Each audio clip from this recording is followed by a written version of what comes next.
It's the reason for us being here is to move in the direction of being more conscious and being able to access more energy and being a bringer of more high vibe, high frequency, highly coherent energy.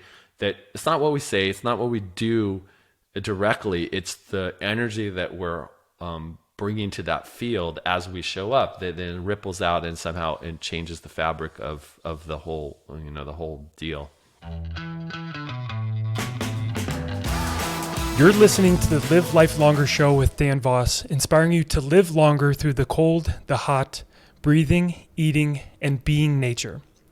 In this week's episode, my guest is Dr. John Amaral, an energy practitioner, author, and educator who has worked for over 20 years helping A-list celebrities, entrepreneurs, athletes, influencers, and thought leaders elevate their energy so that they feel and perform their best. John has worked hands-on with thousands of people from over 70 countries utilizing his energetic flow approach. John is featured in the GOOP Lab Netflix series with Gwyneth Paltrow and has appeared on numerous podcasts. He is the founder of the Energy Flow Formula and the Body-Centered Leadership Programs, which combine cutting-edge neuroscience and ancient wisdom practices to help participants create and sustain new levels of energy, clarity, and fulfillment. You can visit johnamaral.com to find out more and learn more about John's upcoming events and programs. John, welcome to the Live Life Longer show. Dan, thanks for having me. I'm glad to be here. Yeah, this is a real honor. I've, as I expressed to you before our recording, I've had a lot of enjoyment the last few weeks, just doing research and learning more about your work.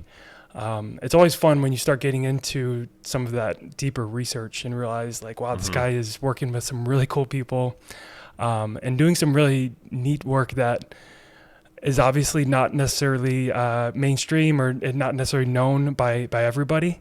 And those are the kind of conversations that I'd like to have is with people like you, who are doing things that are outside of the box, maybe away from the norm of at least Western culture. And that's what I'm excited to hopefully bring to my audience today is some insight into your work.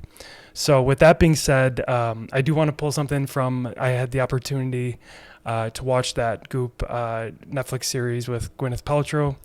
And I loved that she started off the episode. You were all sitting in a room there, and she asked you, John, what the F are you doing with your work? What are you doing to these people?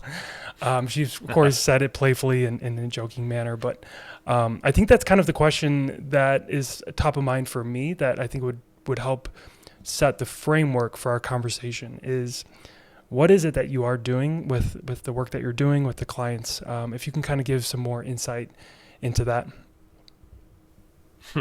Yeah, I think that is the big question. Like, what am I doing, and why am I doing it, and how does it work? And there's so many like pieces because when you start talking about energy and working with energy, I mean, the truth is everything is energy. The whole universe is energy being exchanged from one form to another. So it's like everything is working with energy. Whether you do something more mechanically, physically noticeable, like you do a chiropractic adjustment, or you do an orthopedic surgery, or you do, something that's more, you say, oh, something physical happened.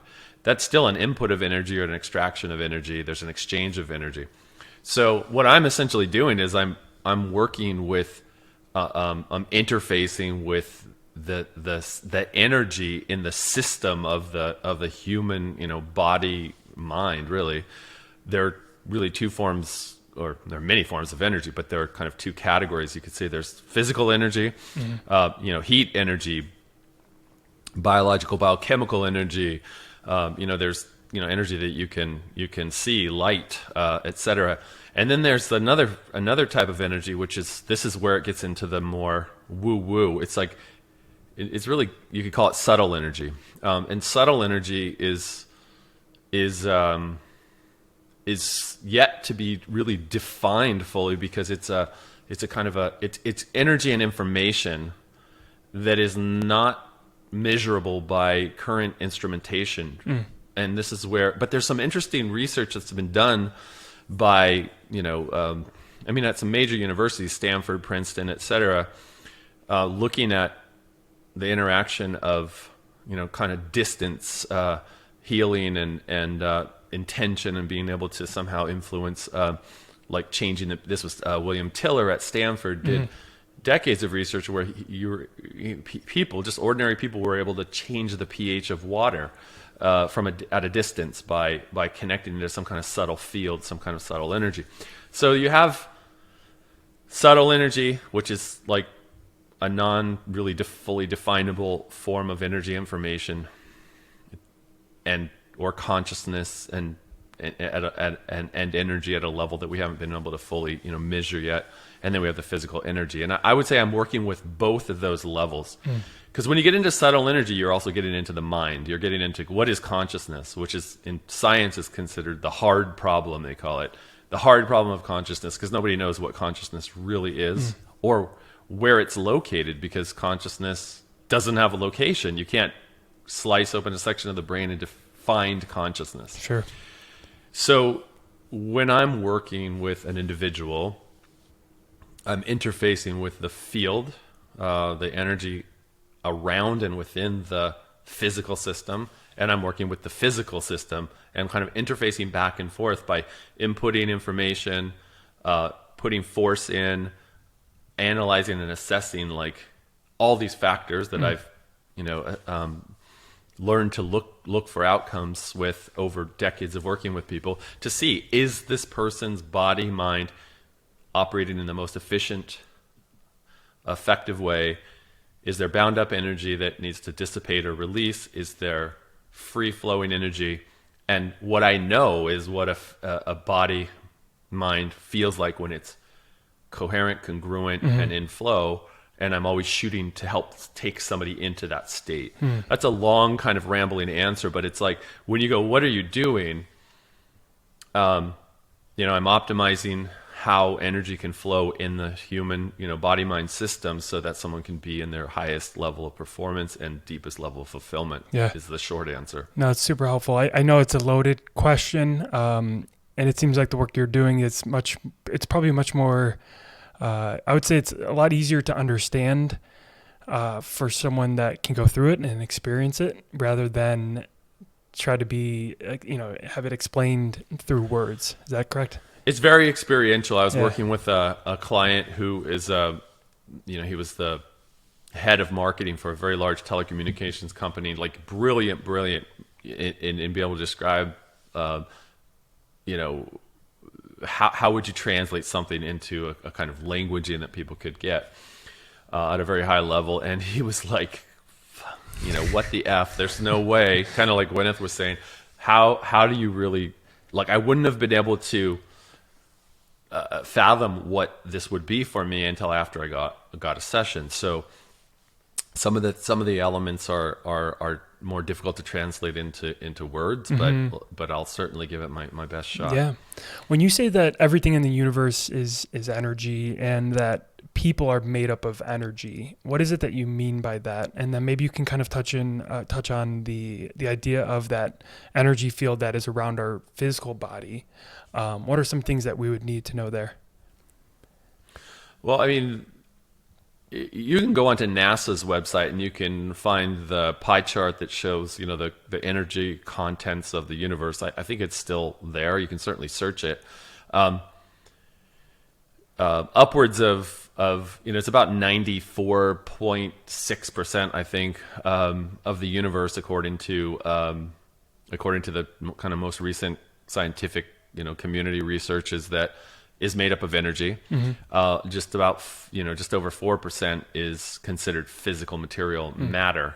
That's a very tiny sliver that we're interacting with on this like three-dimensional plane that we see, feel, touch, experience. Everything that we can pick up with our five senses and translate into some kind of experience of a solid material world is only less than 5% of the entire universe. Wow. And then if you go subatomic, and you look at that matter, that less than 5% that is actually matter, then you get to a point where you have the nucleus, you have the electrons that are orbiting, and then when you really go now into our 21st century understanding of matter, you see that electrons aren't things really; they're more of a cloud of probability that doesn't actually have a solid structure to it until somehow something is measured. Then you get to see like where it is, and now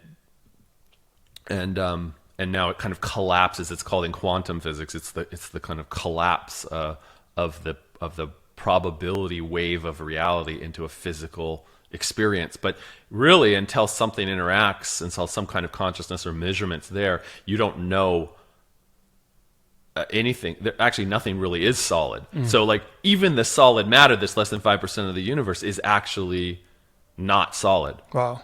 Matter of fact, if you took an object the size of like a house, let's say a 2-story house, the nucleus of the atom, the distance between the nucleus of the atom and the first electron would be about, if you took a grain of salt and put it at the in the center of the house, the first shell of the electron's orbit would be somewhere around like the outside perimeter of the house.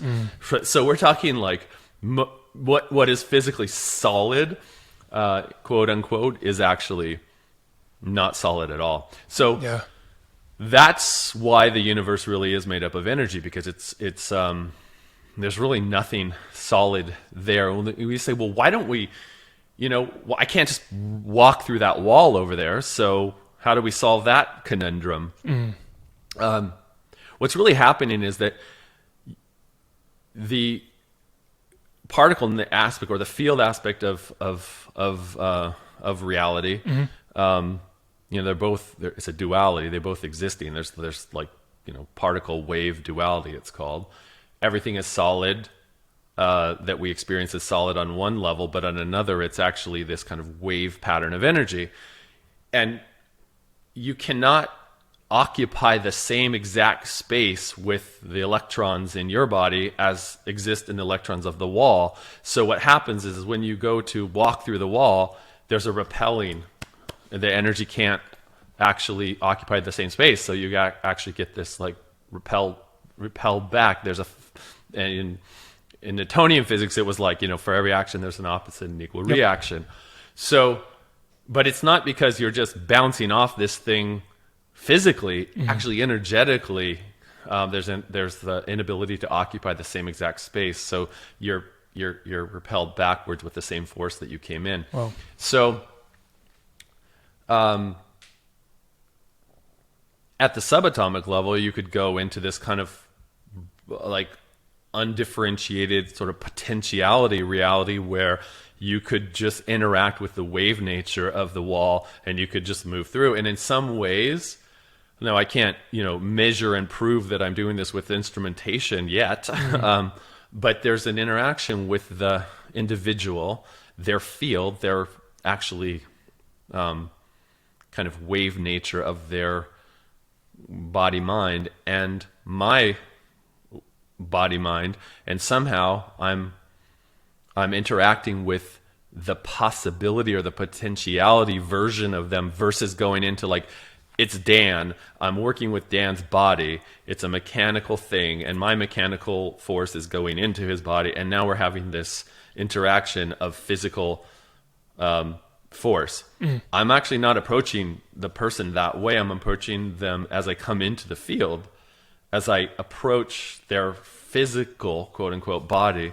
I'm already interacting with the energy field that's around that body before I get to it, kind of like a magnet would influence metal. That's if you have a bunch of like iron filings on a piece of paper and you hold a magnet near it, it starts to organize into a different shape. So I would say that I'm interacting with the field through my awareness, consciousness, my focus, and then also what I'm doing with my own body and how I'm entering into that person's space. Yeah. I'm having a dialogue, and I'm having an ability to influence before I touch. Kind of like if you were driving down the road, you looked in the rearview mirror, you saw lights flashing, blue, red lights, and you're like, oh crap, I'm getting pulled over.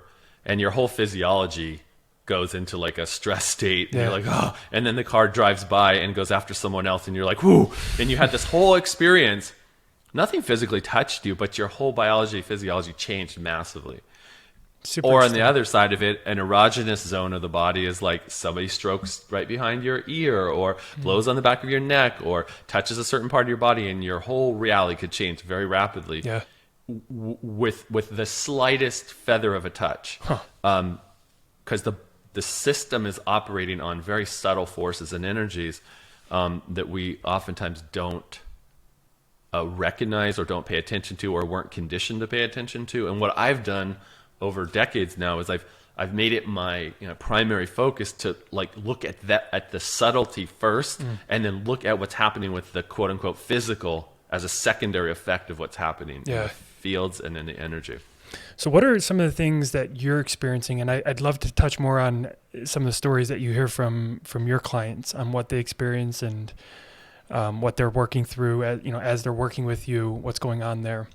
But you were talking about that like magnetic, like basically the analogy of what's going on with a magnet. Is that what you're experiencing with the clients that you work with? Is it something that you experience on a day-to-day basis when you meet people, even strangers? Maybe talk a little bit more about that, like that experience and that connection of other people's energy that you're experiencing.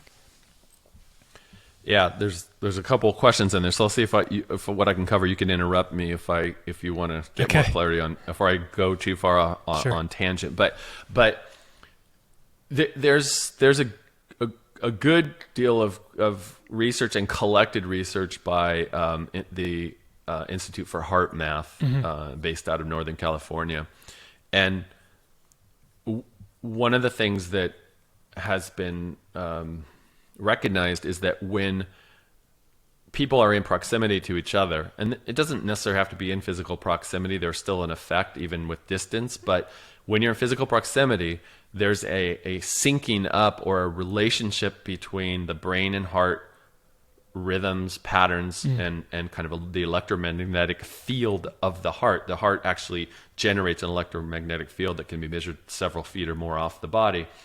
And then the brain waves, and you can measure that with EKG. You measure the heart with EKG, the brain with EEG, electroencephalograms. But there's a syncing up. There's a rhythmical, what's called entrainment between someone's heart and someone's brain when there's an interaction. And so, what's really happening when we're interacting with each other is that we're entering into each other's field that is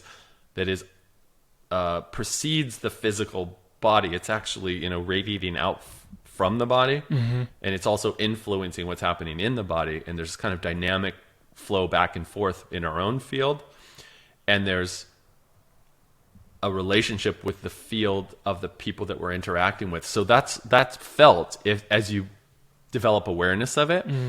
You can feel. We all know this. We can feel when somebody is when we feel attracted to someone, we feel resonance with them somehow, or we feel like this kind of dissonant energy or charge where you feel immediately repelled, or you feel agitated or irritated, or you feel like, wow, this person's really, I can just feel they're just a good person. I can feel that they're kind or whatever. There's stuff that we're picking up that's happening in the field of energy and information around us. So I'm very much feeling that with people. I mean, we're all feeling it, whether it's conscious or it's unconscious.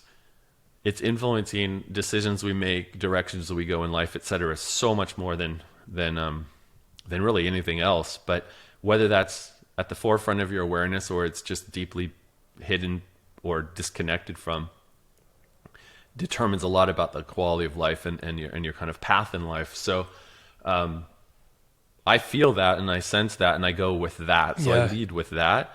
And then when people are go ahead. Sorry, I was going to say that's probably something you've kind of fine-tuned over the years, right? You've been practicing this for several years.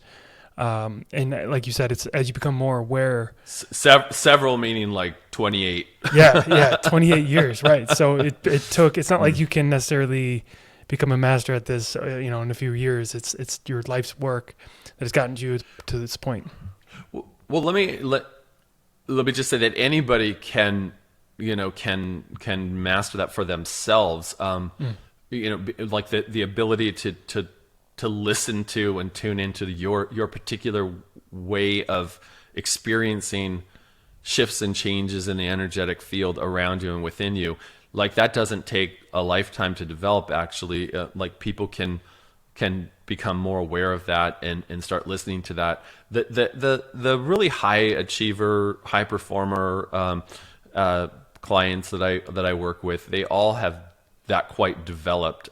They trust that, they listen to that, and they make decisions based on that, not on what seems logical or rational, Sure. Or pragmatic in so many cases. I mean, usually the artists have to go with that. I mean, that's why we value artists and these like really incredible, performers and athletes, et cetera, because they sort of transcend the rules and the restrictions and the conditioning of culture, and they just like express this freedom, which we all envy and aspire to, because it's so inspirational to see somebody truly free, Right. and truly expressing. And so everybody has the capacity and capability to follow that, somehow that intuitive knowing, and tap into the energy Sure. of others and themselves. And it can show up for a lot of different ways. In a lot of different ways. I mean, some people see things visually, some people hear things, some people sense or smell things, some people taste things, some people, it's kind of a synesthesia, a kind of a combination of different senses and qualities and feelings. That's how they quote unquote know. And somehow we have to transfer information in the field around us and within us into some kind of felt information through our bodies. And that is how we translate this kind of information into the three-dimensional world, and we can actually kind of respond to it and deal with it. And that's the skill that I especially help people with, is developing that ability to experience energy in all of its different forms, or many of its different forms, as somehow registering in through your body, so that you can actually operate and make changes and choices and stuff based on that. Sure. That's where all the teachings and the different processes and stuff that I offer really come into play. Yeah. I was just going to ask about, the clients that are coming to you. Why are they coming to you to have this energy flow work done? I know you talked about, reinvigorating new energy, but what are some of the challenges that they're coming to you with? Yeah. So, yeah, I knew there was there was that first part of the question. Truly, it's quite a wide range. I mean, that there are people that I see because they are having significant physical symptoms that have not been clearing through other modalities or approaches, or that keep coming back even if they do reduce. So it could be physical pain. It could be some digestive system issue challenge. It could be it could be a challenge with, I have singers and people that have they're having, their throat feels like there's a constriction or a restriction. They're not able to express freely.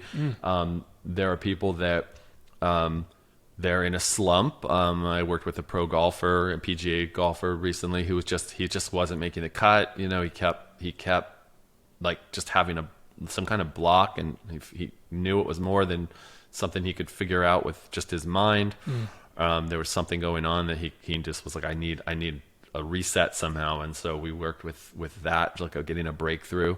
I have people that come to me for optimization, to get into this expanded flow state where they get super creative. I've had people download musicals that they wrote, in the hours after getting off the table, paintings that they painted, because they felt just exploded, Whoa. Blown open, and just totally connected to this creative flow. There's people that are having challenges with coding and doing something with writing some kind of new program, that they know that when any creative, any artist or someone who's really innovating, it could be an entrepreneur, it could be, we're all creators, we're all here to create. but we know when we're in flow and in sync and things are just channeling through us, and we know when we're struggling and and it's coming from our mind, and we feel blocked and we feel stuck and we feel kind of held back, and something just feels like it's not flowing, it's not happening. That is where I oftentimes come in as an intervening sort of facilitator, to help the body get out of that fight or flight, that stress mode, get things opened up, and get things. We can get really technical and geeky about what's actually biologically happening, which we might want to do on this program. I think that'd be helpful. But it's a range, and some people it's chronic, some people it's disease, some people are going through, they're cancering, they're experiencing, some very, like kind of their mortality is in their face. They're really struggling, and their body's in a breakdown mode, and I might help them in turn things around. Other times it's physical injuries like torn ligaments, or some kind of like discs in the low back, and there's so many different expressions of where we get tripped up. Right. But it could be mental, emotional, physical. It could be the experience of being sort of lost on the path. A lot of people are like, I'm not feeling connected to my purpose. I'm just kind of lost and spinning out, and I could just feel that I'm off, and I feel like I need to get plugged back in somehow. And I heard that you're the guy that helps do that. Yeah. So there's a lot of different reasons why people come, but I think that covers some of that. That covers a lot of it. And then how about like healing past trauma? I know you've worked with some people that have expressed that they didn't even realize that some of that pain was there until they went through your work. Is that right? Yeah. What happens is, we have this sort of, this is the part of the fight, flight, or freeze mechanism that happens when we experience high stress. When we experience something that we cannot fully process. That's what trauma is. We can't fully integrate or process all of what just happened or is happening, and so we come up with an adaptive strategy to not feel everything because it's like we can't handle it. So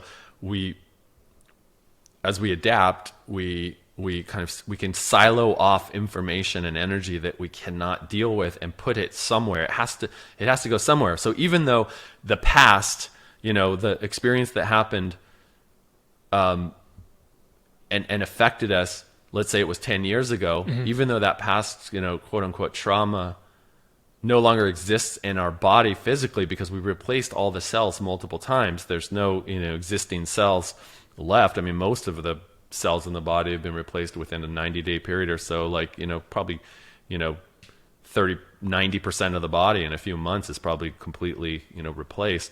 And then it takes longer for some systems to regenerate, but we're constantly changing out all the cells. So, what in a way stays is the unintegrated energetic kind of resonance pattern. It's almost like a residue of what happened. And so for a lot of people, that's the discovery that happens when they reconnect, when the brain and body get resynced up, and you start having an awareness of that which was not able to be felt or dealt with, then there's an integration. And so super interesting. Yeah. So how about for someone that feels like maybe everything in their life is clicking well and that they don't have any issues to work through? Is it something that somebody that's just curious, they just want to go through the experience and feel what it's like? Would it be for somebody like that as well? Absolutely. Yeah. There's a lot of people that I work with that I see regularly that do not have anything, quote unquote, wrong in their experience. They feel like everything's working, but they want to create an increased efficiency, enhance their, their experience, go deeper, expand their consciousness more, feel more, in flow in their body. One of we did a case study with Gwyneth Paltrow for that GOOP series. It didn't actually make it into the piece, into the episode on the GOOP Labs, but we did it and recorded everything and filmed it. And I had a researcher come out from the East Coast, and we connected Gwyneth's biceps to these Surface EMG, wireless Surface EMG devices. So basically, it's measuring electrical activity in the muscles, and so we did a pre and post measurement of before and after the session. So what we had her do is try to lift up a very, very heavy object. It was a really heavy metal table. So we had her grab it and try to lift it with her biceps. So she's like full exertion. And then we had her do the same thing after the session. And she didn't come in with any kind of, at that moment, she was stressed and tired and stretched from travel and stuff, but she didn't have a physical complaint going on. But what we measured before the session was there was a 40% asymmetry between the exertion on her left and right biceps, and after the session it was only 4%. So it was like it went from very imbalanced to almost totally balanced. That the exertion was equally going into both arms instead of a 40% difference. And then the other part that was pretty striking was there was a 33% increase in efficiency of that behavior. So like the same amount of exertion, let me rephrase it. The same amount of power that was created or generated happened with 33% less effort. So we're talking about a third less effort to get the same kind of output is massive. As the researcher that was doing it, he said, this is quite robust. 10% would have been like really a big deal. Yeah. So if you can get the brain and body coordinating and get it into a very efficient state of flow, it's almost like a kind of zero viscosity, or a very it's like a kind of a superfluid state where there's almost zero restriction, and things can flow, almost defying gravity kind of vibe. That is what in some ways we're shooting for. Yeah. Is this like ability to be completely in flow. Well, I can see now why athletes would come to you based on that example that you just gave with Gwyneth Paltrow and the bicep example. And to your point with, the PGA golfer that you worked with, if I'm an athlete and I hear these numbers, it's like a no-brainer to give it a try. Yeah, I don't think that too many people even know this, and this is where I actually have work to do in getting and gathering more data. We're exploring now with some neuroscientists about how to get, like what are more of the tests that we can do to show the kind of changes that are happening. And then the other part is like, what if someone doesn't have access to me directly? What are some of the ways that they can get similar benefit digitally or through programs? I do events, so small events in LA where I get to work on multiple people at these events, but also how do you get the benefit from just me guiding you through processes? So I do have a process, like I do have some things that people can engage with, like on my website. People can do a free 7-day course that I take you through some exercises. They can give you some sense of and some access to some of the kind of flow state. And I'm working on a lot more that people can engage with. But yeah, if more people start to recognize that they can get these kind of outcomes, and you could increase the efficiency and flow and perform at a much higher level with like very little mechanical intervention, that becomes very sexy for athletes and everyone, really. For really anyone, for whatever reason they're working on it. That was what I was kind of curious about, was how do we get it to where it's at now to make it, not that you necessarily want to make it mainstream, but just raise the awareness across the board. And not only raise awareness, but do you also think that maybe you have a bit of a roadblock with some stigma around the concept?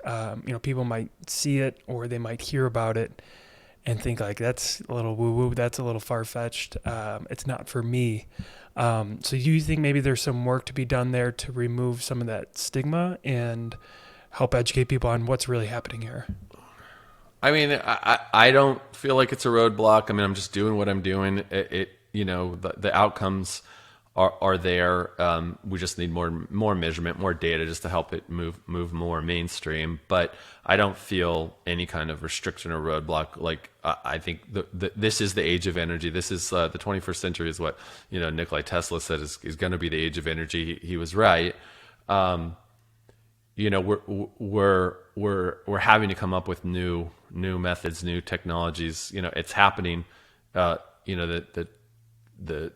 The kind of exponential curve of technology is happening. Things are moving very quickly.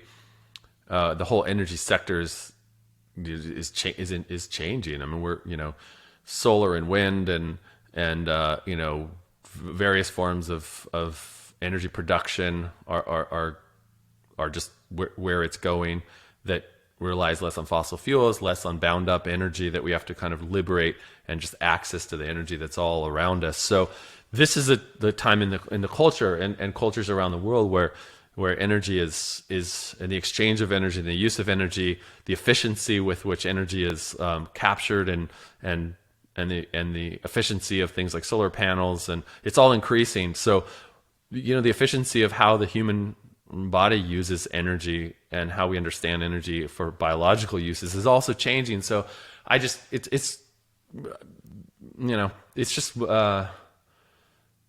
it's new territory for a lot of people. It's I guess you could say there's a lot of kind of woo woo flu fla kind of stuff associated with like working with energy. Yeah. That'll be changed. It'll always be there, but I think part of my role is to bring like a perspective to this and tools to this approach that help people that may have avoided working with something that's less physical. Because it seems so like that's not real, right? And to bring that into more cultural awareness, so people can actually start getting the benefit of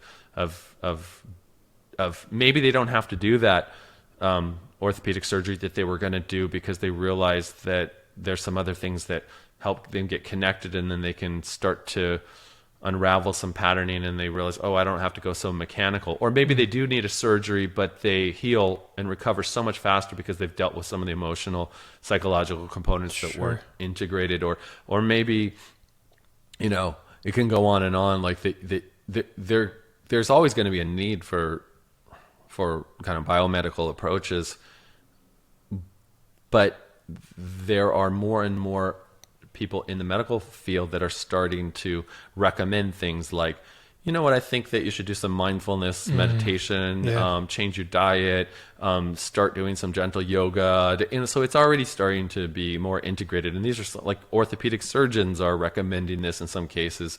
And before we go in and do the surgery on that L5, disc in your low back, let's try this and that and the other. So, we're moving to a more and more to a more energetic and consciousness approach than we are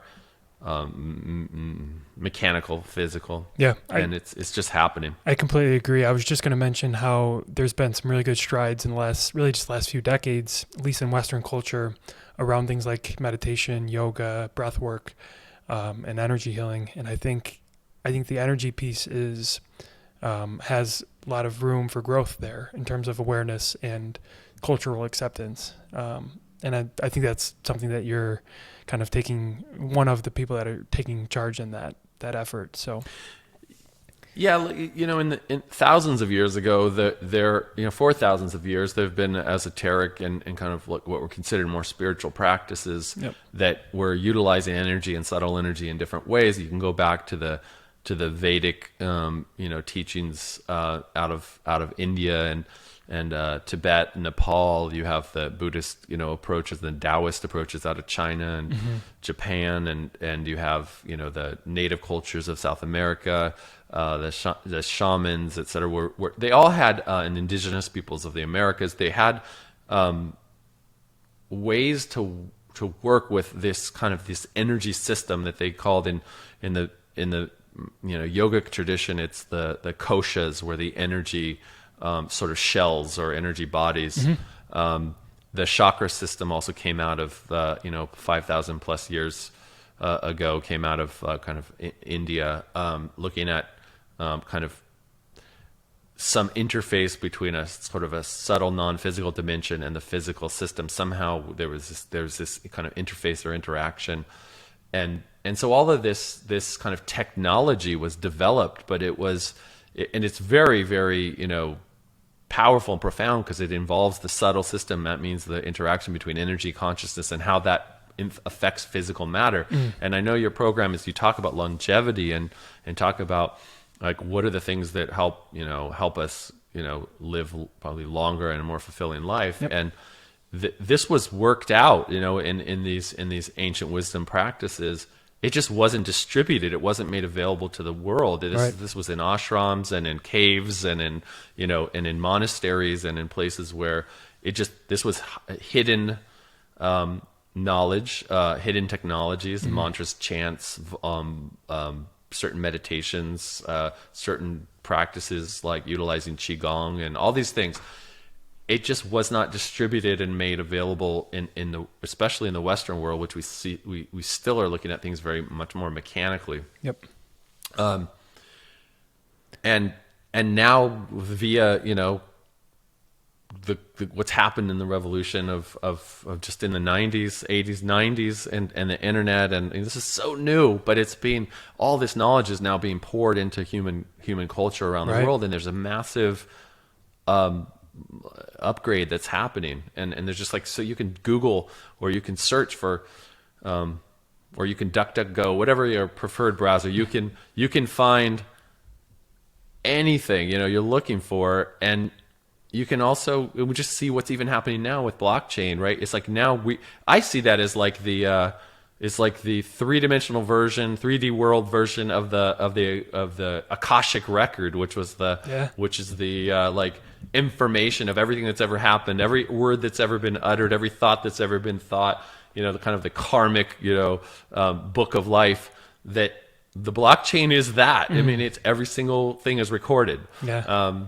So we're in an interesting and powerful time. It's a really cool time to be alive, to me. It really is. I've always kind of wondered why it's taken us so long, and I keep saying Western culture because you and I are both in the States, why it's taken us so long to realize the benefits of some of the ancient practices that have been around for thousands of years and have shown so much good in people's lives.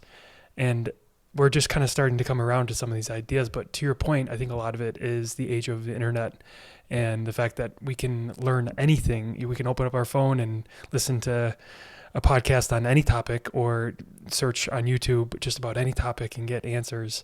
And to your point, it's an exciting time to be alive, for sure. Yeah, absolutely. I want to touch a little bit more on, I know you've mentioned consciousness, and you've mentioned it a few times, but if maybe you can elaborate a little bit more on how our consciousness can change our physical reality. Yeah, absolutely. Let's see if I can put it into a context here. All right, so there's an effect on what kind of emotions we can feel and express, what kind of thoughts we can think, what kind of actions we'll take when we start shifting or changing energy states in the body. And I'll use the example of boiling water or freezing water, which is really a change in energy state of H2O. So if you hit 212 degrees Fahrenheit, that liquid is going to start to boil and then rapidly turn to vapor. At that energy threshold, the nature, the very form of H2O, how it operates is altered, transformed. When you drop the temperature down to 32 Fahrenheit, you get a similar effect, but the opposite. It goes to a solid, so the H2O goes into a different structure. It's still H2O, but you've taken enough energy out that the energy threshold at that exact 32, it changes the form into a solid. So different things can happen now with H2O. When it's solid, you could throw an ice cube at someone and hit them in the head with it and hurt them. Whereas if you just throw liquid water at them or try to blow steam in their face, it's going to have a very different effect. It operates in the physical world differently with a change in energy state. So we're the same in a way. We're operating on different energy states and different energy levels, and it affects what consciousness we can access. So if someone's at a very high energy state, we know this when we feel elevated, we feel uplifted, we feel connected, we feel like we're channeling something that transcends the thinking mind. We're open to the universe, open to, possibility, in a super creative mode. We're elated because something awesome happened. We're just open and everything's flowing. We think different thoughts, we take different actions. Our emotions are different emotions. When we're in a very low energy state and we feel like heavy, dense, like we can't really move forward, we feel bound or bogged down in the gunk. Our thoughts are low, our emotions are low energy emotions. It changes the way we'll act in the world. And so there's this direct relationship between the amount of energy we have available to use and create with, and the kind of thoughts and the kind of emotions we'll feel and the kind of actions we'll take. So it's very kind of simple physics. Yeah. It's very difficult for somebody to have a creative eureka kind of moment when they're in a very reactive fight or flight shutdown mode, and you can't really be in a growing, evolving, innovating mode and a totally survival got to get through this moment mode. They're not conducive to each other. There's different parts of the brain that are being activated. It's different physiology and biology, and it's different consciousness that you have access to. So that's the relationship between energy and consciousness. Yeah. and consciousness. I see what consciousness. My experience of it is everything is conscious. We're in consciousness. It's not that we're just generating consciousness from mechanisms happening in the brain. Consciousness is actually something we are organized by, and there are different levels and depths of consciousness that are part of us. Like, for example, there is a certain kind of consciousness that organizes and shapes and grows and creates the physical systems of the body without us having to think about it. It's even below the emotional consciousness. It's just life force energy, or chi or ki or prana or vital energy or the etheric body. There's all kinds of names for it, but it's what keeps you alive when you are, let's say, under anesthesia or in a coma or something. Is that everything's still, the heart's beating, you're breathing, there's activity, but it's below the radar of, and what's not of the cognitive mind. And you also don't need to, you don't need to be aware of it in most cases, just happening. That's very different than the emotional consciousness, which is tied into motion and sound and the experience of different feelings that are then expressing through the body as vibrations and moans and groans and grunts. And it's a different experience that builds on top of that life force energy.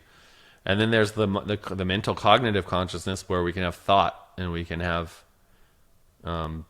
intent. And then there's a higher level of that mental consciousness that ties into the ability to create new meanings, or even maybe identify that the person I'm being no longer is relevant to the life that I want to be living. And so there's this ability to make up a kind of new sense of identity from this higher part of your consciousness of that mind. And then there's transcendent consciousness that exists beyond the thinking mind. It's how do you just know things?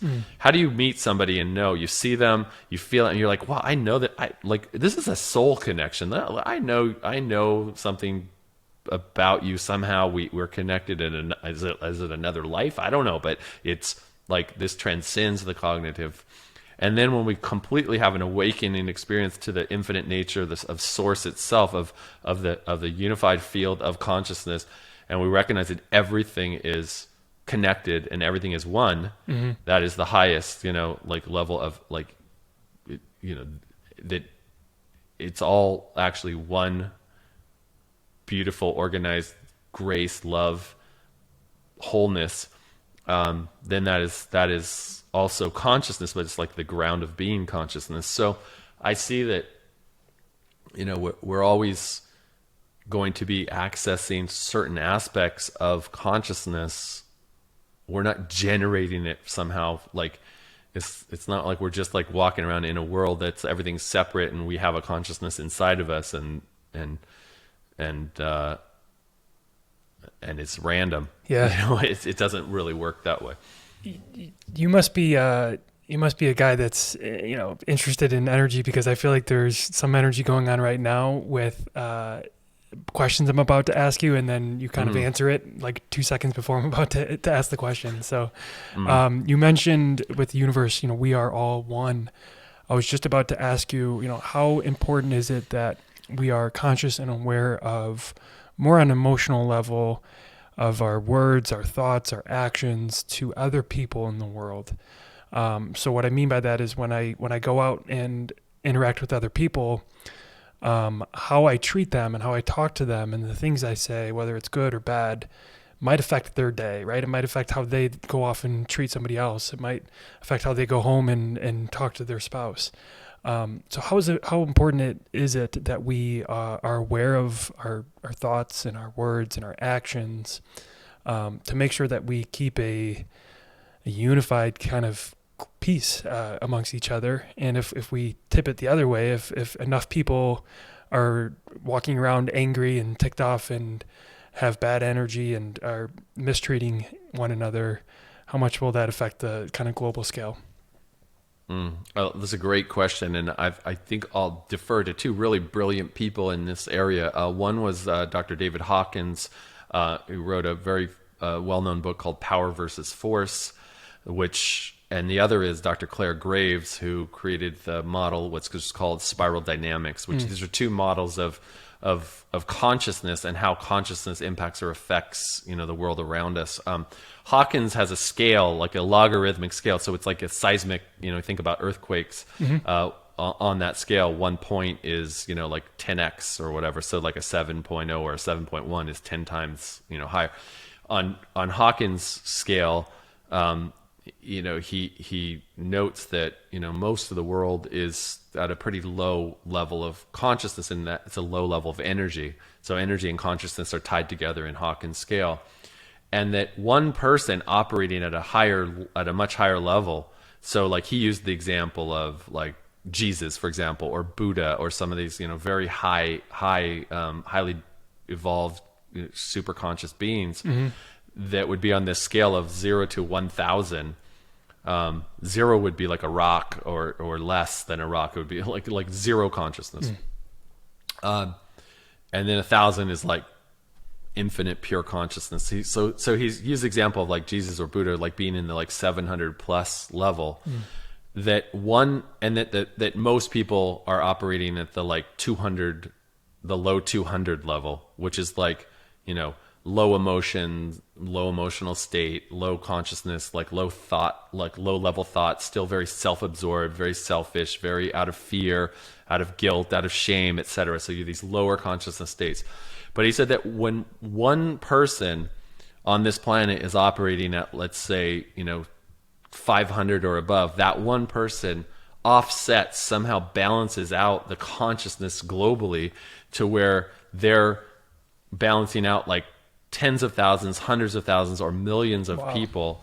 That one person operating at like a 700 level is like counterbalances like well, I don't know, it was like 10 million or 100 million or some like crazy amount.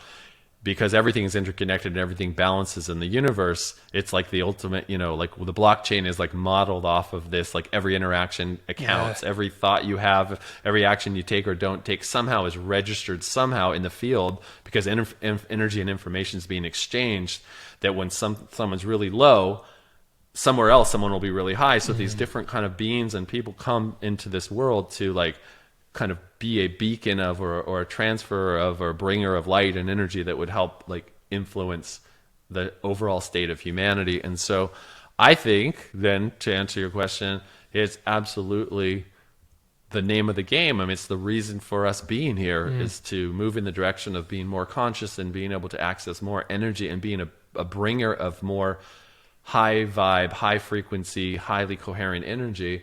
That it's not what we say, it's not what we do directly, it's the energy that we're bringing to that field as we show up that then ripples out and somehow it changes the fabric of the whole, the whole deal. Yeah, 100%. And I think in today's world, where we have celebrities and influencers and anybody that has any kind of following or influence, it's even more important that they are bringing out or giving out good energy, positive energy, because they have that many more people that are following them. And if they say or do something that's in bad light, then that can be reflected and taken in wrong ways by a whole bunch of people. That's what drew me to working with people that were in positions of influence, because one, it's interesting because these are like very, very high, in most cases, very, very highly like successful, very creative, very awesome people to work with, because they're just very open and on a growth trajectory. Yep. Or you wouldn't be that successful. Right. But also because I took a course on the science of networks and how networks operate, like years ago, back in the early 2000s. And when you really understand how networks work, you see that there are hubs of networks that have connections, lots of connections. And so the person who's the hub of a network has a lot of influence, they have the most influence because the whole network grew kind of around them. But then there are links between one hub and another hub, so that when you kind of influence the hub of a network, they could somehow transfer over and link to the hub of another network across, in another part of the world through proximity. And that's one of the things that, Tony Robbins, who I've worked with for a long time, talks about. Proximity is power. That proximity doesn't have to be direct, like I'm standing right next to you and I'm working with you directly, but it could be that there's a link between this person who is influential in this network and another person who's influential or is connected into an influential member of another network across the world in some way, that there's a tremendous amount of exponential effect that happens when you work with that person, so that one person could be the kind of key to shifting a whole thing just by one word that they say or one action that they take or don't take. So I think there's a lot of power in recognizing that we are that powerful, that we could have an influence that's greater than maybe we thought we could have. Yeah. And let's go for it. Yeah, it's super great. John, before I get to my last question, where can people that are listening to this and they want to learn more and maybe experience this on their own, where can they go to learn more about you and your work? So you can go to my website, which is just my name, johnamaral.com. People can take the 7-day challenge, which is a free course on there if you want to experience an element of what I do. There are some opportunities to sign up for some events that I am doing in the LA area. Also, I have a very limited amount at this point of private sessions that I still do. And they can get all that information and find all that through johnamaral.com. Very cool. I'll have that linked up in the description as well. Awesome. I think you may have answered this question. Like I said, every time I go to answer or ask you a question, it seems like you just finished answering it. But why do all of this work? Who is it that you want to impact the most with the work that you're doing? I mean, I believe that we're here to create the future. I feel like that's why we incarnate. We're part of, we're the edge of consciousness itself, like expressing itself, and so I believe that it's like a combination of kind of not really predestined, but there are certain patterns that are influencing what will come into our field and how we'll impact and how we'll affect.